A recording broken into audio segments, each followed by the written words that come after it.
Lisbon offers one of the strongest city plus lifestyle plus international access packages in Europe, and that's why it's on so many relocation shortlists.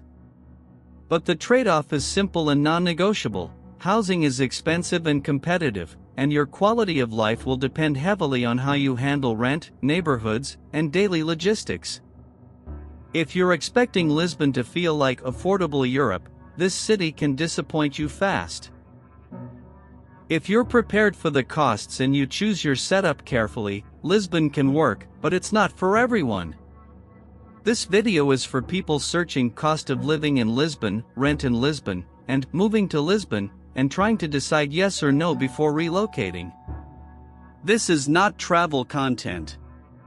I'll break down what daily life is actually like, what you'll realistically spend each month in 2026, who Lisbon fits best, remote workers, families, retirees, expats, and who should avoid it. The goal is decision clarity. Let's start with daily life reality, because cost of living is more than a spreadsheet. Lisbon is a capital city, but your experience is neighborhood-driven. Where you live changes everything: commute time, noise levels, walkability, and how easy it is to do basic tasks. If you choose a neighborhood that matches your routine, Lisbon can feel efficient. If you choose the wrong location, daily life becomes tiring and expensive. Walkability is a major strength in many areas, but Lisbon also has hills, and that matters more than people expect. In some parts of the city, hills are a mild inconvenience. In others, they shape your whole day. If mobility is a concern, neighborhood choice isn't optional, it's the decision. Your cost of living isn't only money, it's also physical effort and time. Public transport is a real advantage compared to smaller Portuguese cities. Metro, buses, trams, and trains can cover a lot of daily needs. But reliability varies by line and time, and crowded routes are common in peak hours. The idea that Lisbon is easy without a car is often true, but not everywhere. If you live far from your routine or outside the most connected zones, transport time becomes a hidden cost you pay every day. Lisbon is also more international than most Portuguese cities. That makes settling in easier, more English in services, more international communities, and more newcomers arriving for work or lifestyle changes. The upside is a smoother landing. The downside is you can accidentally build an expensive, temporary lifestyle, international pricing, short-term rentals, and social circles that constantly change.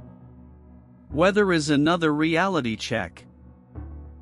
Lisbon has mild winters compared to many European cities, but housing quality varies, and some apartments feel cold indoors because insulation and heating standards aren't always what newcomers expect.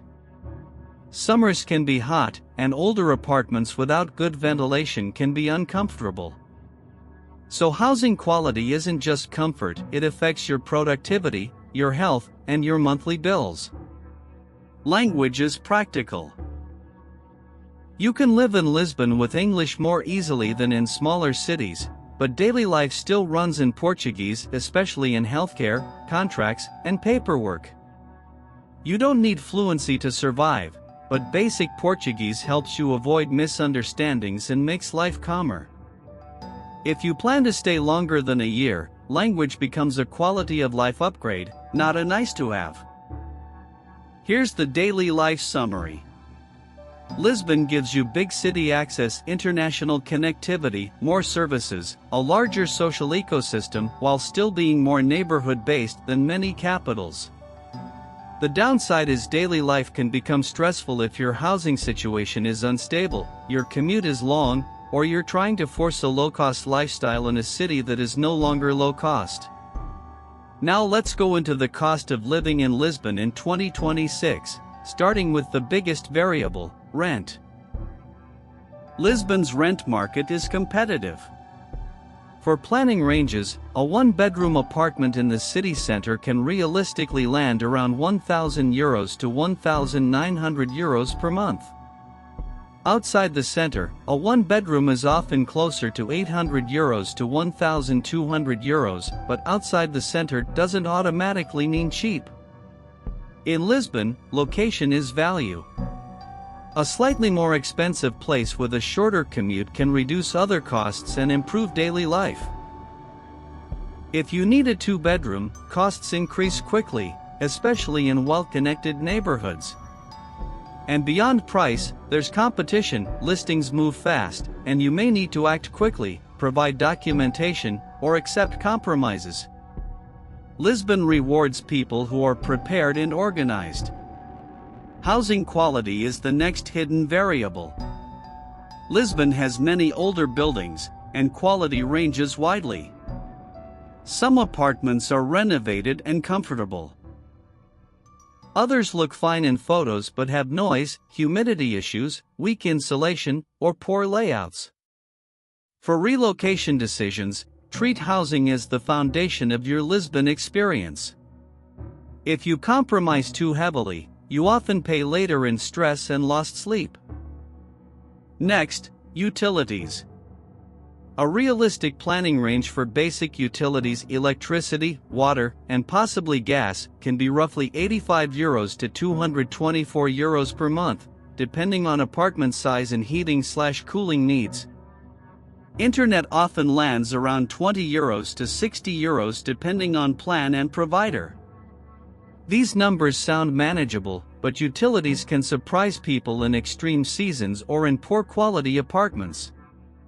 If you work from home, you'll feel those costs more.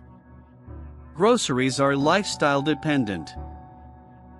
If you shop mostly local brands and cook at home, Lisbon can be reasonable. If you buy imported goods frequently or eat out often, costs rise fast. A practical planning range for groceries for one person is often around €250 to €350 per month, and for a couple €450 to €650. Eating out is where Lisbon can quietly turn from manageable to expensive. It's easy to build a routine where cafes, takeout, and meals out become normal. That might be fine if your budget supports it, but it changes your monthly total dramatically. If your goal is cost control, decide in advance how many meals out per week you allow, and what kind of places you choose. In Lisbon, spending is driven by routine more than by single price tags. Transport costs depend on your setup. Many people can live without a car. Public transport passes can be cost-effective, and using transit instead of taxis is one of the simplest ways to control costs. But if your housing location doesn't match your routine, you'll spend more on ride-hailing and time. Healthcare is another cost that depends on your status and your plan. Portugal has public healthcare, but many newcomers choose private coverage for speed and predictability. If you're budgeting responsibly, include your healthcare setup, especially if you have ongoing needs. Don't plan as if healthcare is irrelevant. In relocation decisions, predictability matters. Now let's turn this into realistic monthly budgets. For a single person living modestly, but not extremely, Lisbon often lands around €1,700 to €2,400 per month, depending heavily on rent and neighborhood. For a couple, a comfortable range might be €2,600 to €3,600. For a small family, costs can jump quickly depending on housing size, childcare, and location. Here's the key: if your income is tight and rent is high, Lisbon becomes a stress city. If your income is stable and rent is manageable, Lisbon can be enjoyable and functional.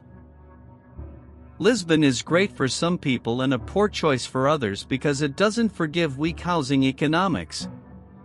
Now, lifestyle fit. For remote workers, Lisbon can be strong if you have stable foreign income, want a large social ecosystem, and value access, events, communities, co-working, and international connections. The downside is cost pressure. Lisbon is not the cheapest place to be a remote worker in Portugal anymore. If your goal is maximum savings, smaller cities may fit better. For families, Lisbon can work, but it requires careful neighborhood planning. Families often need space, quiet, schools, and predictable routines. Lisbon can deliver those, but housing cost rises quickly when you move from a small apartment to family space. Commute time also matters. Long commutes with kids make daily life harder. Lisbon isn't automatically family-friendly or family-unfriendly, it depends on budget and neighborhood. For retirees, Lisbon has advantages: healthcare access, services, and connectivity. But the trade-off is city intensity and housing costs. Some retirees love having everything nearby. Others prefer calmer cities with similar climate and lower rent. Retirees should consider how often they truly need city-level services versus how much they value quiet.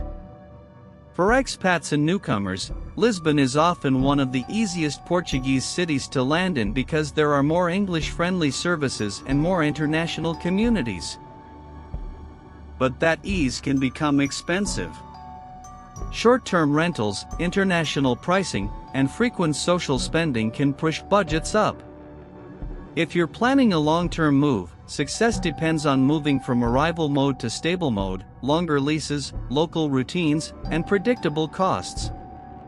Now let's make the decision clear. Lisbon is a good fit if you prioritize international connectivity, broad services, and a larger social ecosystem, and you can afford housing without making your budget fragile. You should avoid Lisbon if housing costs would force constant compromise, or if your priority is calm and cost control. Here's a simple decision test. First, can you afford Lisbon rent at the realistic upper end for at least 6 to 12 months without risking stability? Second, can you choose a neighborhood that fits your routine commute, walkability, noise, without relying on luck? Third, are you okay with a city that is more international and more expensive than other Portuguese cities? Fourth, do you value access and energy more than calm and savings? And fifth, does your plan work long-term, not just for the first month? Bottom line, if you want a capital city lifestyle in Portugal, value international access, and can comfortably handle Lisbon's rent reality, Lisbon can be a strong yes. If rent would stretch you, or if your priority is calm and savings, it's likely a no, and you'll get a better fit in a smaller Portuguese city. In the next video, we'll cover Coimbra with the same structure and compare the trade-offs directly.